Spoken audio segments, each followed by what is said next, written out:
सावन के महीने में 3 कार्य अवश्य करें। एक प्रेरणादायक कथा। सावन का महीना जैसे ही आता है, पूरा वातावरण एक दिव्य ऊर्जा से भर जाता है। हर ओर हरियाली, घटाएं, रिमझिम बारिश और मंदिरों में गूंजते भोलेनाथ के जयकारे।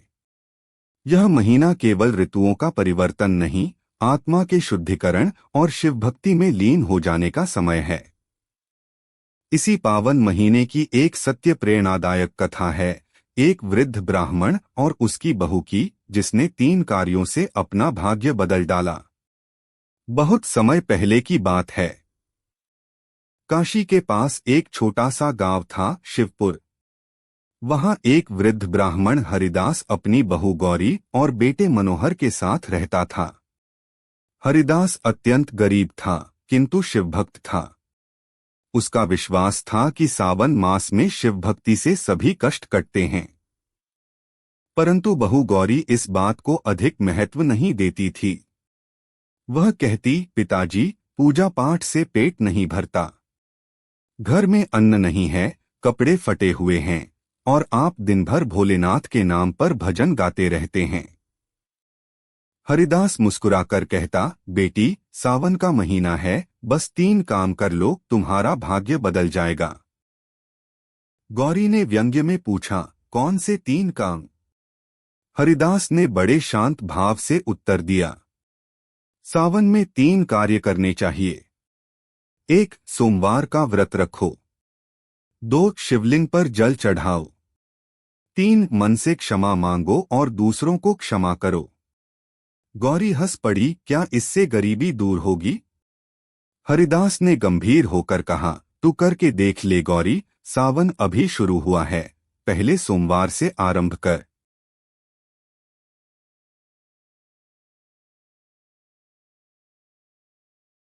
गौरी ने चुपचाप सिर झुका लिया। कहीं न कहीं उसके अंतर्मन में एक चाह थी कि कुछ चमत्कार हो।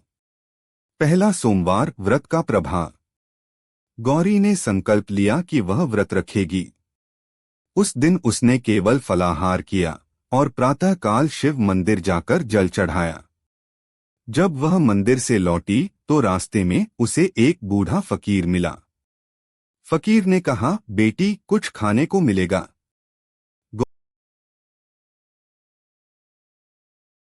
गौरी के पास केवल एक केला था। वह झिझकी, परंतु फिर वह केला फकीर को दे दिया। फकीर ने मुस्कुराकर आशीर्वाद दिया, शिव तुझे वह देंगे जो तूने कभी मांगा भी नहीं। शाम को जब मनोहर घर आया तो उसके साथ एक साहूकार भी था। साहूकार ने कहा, मनोहर ने मेरे लिए काम किया था, इसका मेहनताना आज देना है, 50 सोने की मुद्राएं। गौरी की आंखों में आंसू आ गए। उसने पहली बार व्रत रखा और ऐसा परिणाम। हरिदास हंसते हुए बोला, पहला कार्य पूर्ण हुआ।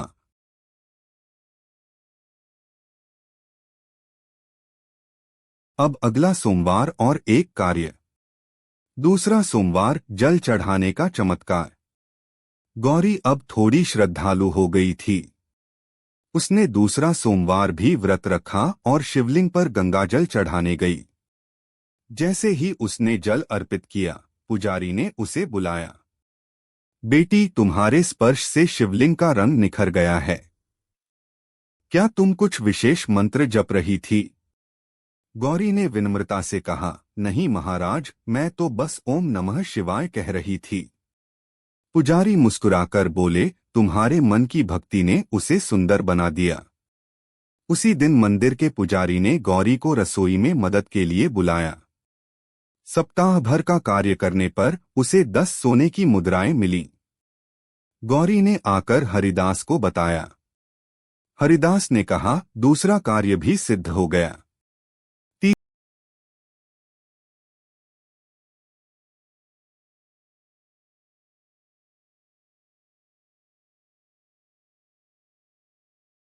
तीसरा सोमवार, क्षमा और अहंकार का अंत। अब बारी थी तीसरे कार्य की, क्षमा मांगना और क्षमा करना। गौरी को याद आया कि वह अपनी सास से हमेशा कटुता से बात करती थी।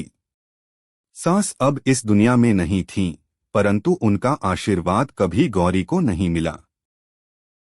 उसने शिवलिंग के सामने रोते हुए कहा, हे भोलेनाथ, यदि मैंने जीवन में किसी का दिल दुखाया है तो मुझे क्षमा करें, और जो लोग मेरे कारण आहत हुए उन्हें भी शक्ति दें कि वे मुझे क्षमा कर सकें। जैसे ही वह घर लौटी, एक बूढ़ी स्त्री ने दरवाजा खटखटाया। वह कांप रही थी, भूखी थी। गौरी ने उसे भीतर बुलाकर भोजन कराया, वस्त्र दिए और पैर दबाए।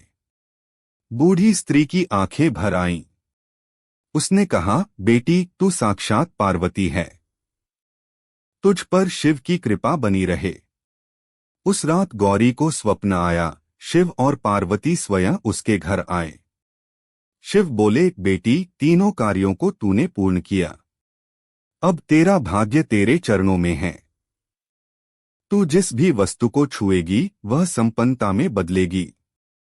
गौरी की नींद खुली तो उसका मन अद्भुत शांति से भर गया। साल बीत गया, बदलाव की कहानी। वह सावन जैसे ही बीता, गौरी का जीवन पूरी तरह बदल चुका था। वह अब केवल एक बहू नहीं, पूरे गांव के लिए एक आदर्श बन चुकी थी। उसके हाथों से प्रसाद बनता तो बीमार व्यक्ति ठीक हो जाता। वह जहां हाथ रखती वहां बरकत हो जाती। हरिदास ने एक दिन कहा, गौरी, अब तू मेरी गुरु है। गौरी ने विनम्रता से कहा, पिताजी, आपने ही तो सिखाया। सावन के 3 कार्य: व्रत, जलाभिषेक और क्षमा। इनसे न केवल धन आता है बल्कि आत्मा को भी शुद्धि मिलती है। आज भी वह गांव शिवपुर नहीं, गौरीपुर कहलाता है, क्योंकि एक साधारण स्त्री ने सावन के महीने में 3 कार्य करके अपना और अपने परिवार का भाग्य बदल डाला।